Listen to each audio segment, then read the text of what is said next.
कोयला राजधानी धनबाद में कोयला मजदूरों के हित सुधार की अभी काफी जरूरत है, यह कहना है उच्च न्यायालय के न्यायाधीश संजय प्रसाद का। वह माइंस विजिट करने को लेकर 2 दिवसीय दौरे पर धनबाद आए हुए थे। उन्होंने बताया कि कोयला मजदूरों का रहन सहन 50 वर्ष पहले जैसा था, आज भी वैसा ही है। उन्होंने बताया कि माइन सेफ्टी के पुराने नियमों में सुधार की जरूरत है। न्यायाधीश संजय ने बताया कि कोयला मजदूरों के जीवन स्तर में सुधार होना चाहिए। जहां तक कोयला क्षेत्रों में मजदूरों की सेफ्टी की बात है, इस मामले में कुछ सुधार का दावा अधिकारी कर रहे हैं, पर अभी भी वह इससे संतुष्ट नहीं है। न्यायाधीश संजय प्रसाद को बीसीसीएल के 3 कोयला क्षेत्रों का दौरा करना था, मसलन राजापुर, एनटीएसटी तथा जयरामपुर। आपको बता दें कि न्यायाधीश लोधना तो गए, लेकिन उन्हें पास में से जयरामपुर विजिट नहीं कराया गया, जिससे वह काफी असंतुष्ट।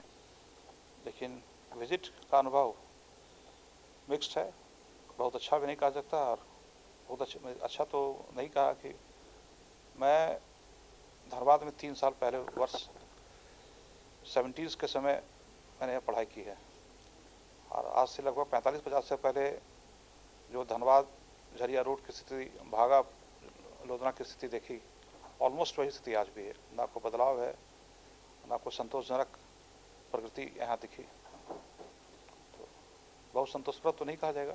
माइनिंग वर्कर का लाइफ देखना चाह रहे थे तो अंडरग्राउंड माइनिंग मोरिटी खुलेरी जाकर देखें तो वहाँ भी स्थिति काफ़ी हैजार्डस देखें। लोधना कुलियरी गए, वहाँ भी एक ही जगह साइट पर गए। बस्ताकोला कुलियरी गए, राजारामपुर। तो वर्कर की कंडीशन जहाँ भी आउटसोर्सिंग पर जो काम करते बहुत अच्छी नहीं लगी। हजारस कंडीशन काम करते लगा जैसे आग के गोला के बीच लोग काम कर रहे हैं। मोरिडी में जो रेलवे ट्रैक थी तो काफ़ी पुरानी डिज़ाइन की है, आज भी पुरानी है, संतोषप्रद नहीं कही जा सकती है। उस संतोषप्रद वो नहीं लगी। अब तो नए ट्रैक डिज़ाइन अच्छे होने चाहिए। तो मैंने सुझाव दिया है कि वहाँ पर लेबर के लिए ऑक्सीजन की व्यवस्था होनी चाहिए। वहाँ उनके लिए कैंटीन, खाने कम से कम खाने की आवश्यक वस्तुएं मिल सके। जो लोग लंच लेके जाते हैं उनके बजाय सरकार उन्हें सरकारी कंपनी ने कुछ सुविधा उपलब्ध कराएं। कुछ प्लेसेस में मुझे जहाँ बिजली कमी लगी, मैंने उन्हें भी सुझाव दिया कि यहाँ पर भी लाइट थोड़ा कम दिखता है। सबसे अधिक जरूरत है ट्रैक रिपेयरिंग, जिससे लेबर लोग काम करने जाते हैं, उसको अच्छी नहीं है, मुझे पसंद ठीक नहीं लगी।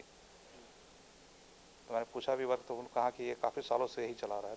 तो काफ़ी सारे टेक्निक्स आ गए, हो सकता है कि भविष्य में पुरानी पद्धति को बदलने की आवश्यकता लगती है, आवश्यकता है। लॉ तो पहले से बना है, लॉ के इम्प्लीमेंटेशन की आवश्यकता है। लॉ के इम्प्लीमेंटेशन थोड़ा बेहतर ढंग से और होने चाहिए, जहाँ की मैंने कमियाँ पाई। तो सुधार चाहिए। ट्रैक पुरानी होगी, मैंने कहा नया ट्रैक बन जाए तो ज़्यादा बेहतर हो। गाड़ियाँ हैं तो बहुत सारे अब तो डेवलपमेंट आ गए हैं। तो गाड़ियाँ तो उन्होंने इसे नोटिस भी किया है कि कुछ करना है, इसमें आवश्यकता है। मैंने कहा जैसे जगह कुछ ऑक्सीजन सिलेंडर भी रहने चाहिए। वर्कर जो अंडरग्राउंड माइनिंग में काम करते हैं तो वर्कर की भी तो माइनिंग की ऑक्सीजन की सुविधा होनी चाहिए। तो नहीं जानता पहले लोगों ने किया या नहीं किया, मैं इस पर कोई कमेंट नहीं कर सकता। लेकिन मैं चूँकि यहाँ, जैसे मैंने कहा, मैं आज से 45-50 साल पहले मैं यहाँ रहा करता था, तो मेरे मन में एक उत्सुकता जरूर हुई।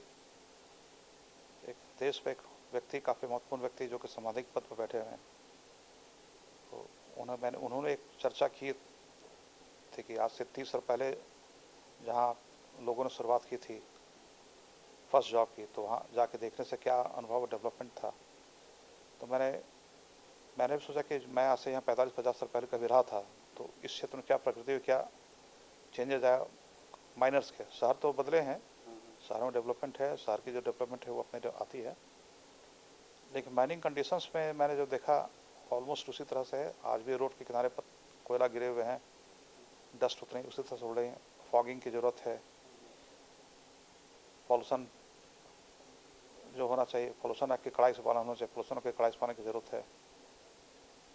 विदेशों में तो माइनिंग जिस तरह से भारत में हो रही, मुझे डाउट है कि शायद विदेशों में ऐसी माइनिंग कराई भी जाए।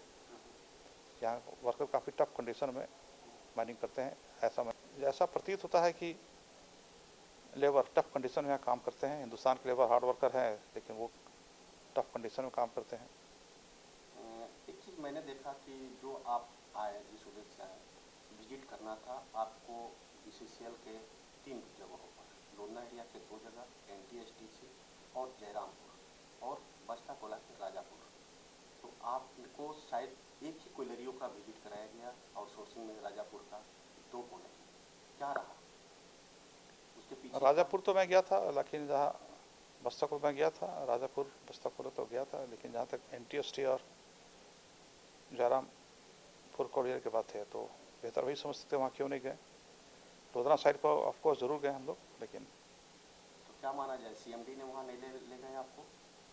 कुछ तो जरूर नहीं हुआ हो। ये तो मैं नहीं जानता। सीएमडी तो मुझे बताया गया कि इस कंट्री में नहीं है। सीएमडी ही इस कंट्री में है ही नहीं, कहीं है?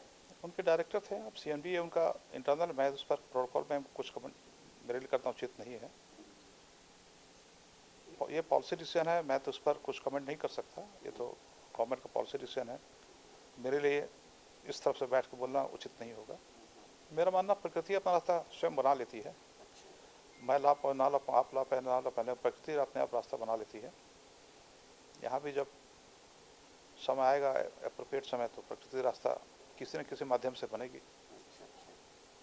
तो एक जहाँ उद्देश्य था कि लोधना का एनटीएसटी और जयराम, वो उद्देश्य तो पूरा नहीं हो पाया। हो सकता है मैं आके भविष्य में फिर एक बार मैं विजिट करूँ, क्योंकि मुझे लगा कि और भी माइंस यहाँ देखने चाहिए। मैंने तो आज 3 ही जगह देखा। लोधना कोलियरी गए थे, तो वहाँ का राजापुर जो गए तो संतुष्ट हुए?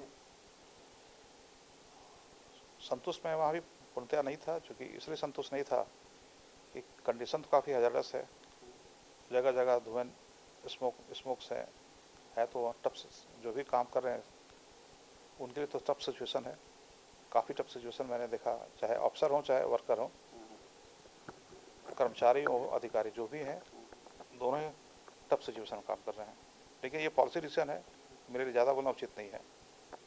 सबसे बड़ी चीज़ कि ये तो बात सही है, कर्मचारी अधिकारी, लेकिन जो आउटसोर्स कंपनियां चलाती है उसके लेबर का कुछ बातें हुई, चाहे उसके स्टाइल के बारे में कुछ जानकारी हो जाए? खासकर राजापुर जयरामपुर तो खैर गए ही नहीं है। नहीं, मुझे इसकी जानकारी नहीं है कि आउटसोर्सिंग कौन कर रहे हैं, क्या कर रहे हैं। कंपनी का नाम उन्होंने जरूर बताया था, मुझे ख्याल इसका नहीं है। लेकिन कानून में प्रावधान है कि आउटसोर्स लेबर को भी क्या क्या बेनिफिट्स मिल सकता है, ये प्रावधान है। उनके पास भी ईपीएफ का है प्रोविज़न, ईएसआई का प्रोविज़न है, और भी बहुत सारे गवर्नमेंट के बेनिफिशियल लेजिस्लेशंस है। अब ये तो कंपनी फॉलो कर रही है नहीं कर रही है, सरकारी एजेंसी का देखने का काम है। ये तो देखना, ये policy decision check and balance के गवर्नमेंट के बहुत सारे मैशनरीज एजेंसियाज हैं, ये बेहतर आप लोग जान सकते हैं। लेकिन काफ़ी बेनिफिशियल मैं जानता हूँ, चूँकि काफ़ी बेनिफिशियल प्रोविजंस है लेबर्स के लिए। आउटसोर्स लेबर, कॉन्ट्रैक्ट लेबर्स हैं, उनके लिए भी काफ़ी सरकार ने काफ़ी स्कीम्स बना के रखे हैं, बहुत सारी सुविधाएं हैं। कुल मिलाकर अंतिम सवाल सर, कि दौरा आपके मुताबिक संतोषजनक रहा नहीं रहा? दौरा संतोषजनक नहीं रहा, इस सेंस में कि मुझे लगा था कि वर्कर की स्थिति अच्छी होगी, मैंने वैसा नहीं पाया। मेरे साथ मजबूरी कि मैं बहुत ज़्यादा नहीं बोल सकता हूँ, मेरे पास सीमित बिल्कुल। मेरे साधन, हाँ बिल्कुल सर, मेरे साथ कुछ लिमिटेशंस है। ये तो सर मैं कमेंट सरकारी एजेंसी पर नहीं कर सकता। सर, ये तो हम साधुवाद, ये हम बस चाहते हैं कि माइनर से लेबर से उनके जीवन में खुशहाली आए, उनका कंडीशन बेटर हो, शहर पॉल्यूशन से मुक्त हो। शहर में जो पॉल्यूशन देखा तो मुझे लगा कि थोड़ा सा गंभीरता से प्रशासन को और सरकारी कंपनियों को विचार करना चाहिए कि शहर को साफ सुथरा बना सके, पॉल्यूशन को मिनिमाइज कर सके, ऐसा प्रयास करना चाहिए। एनटीएसटी जयरामपुर का दौरा भी एक यादगार रहेगा, नहीं होना, ये अधूरा रहा। Sanjana Singh, Koylanchal live desk.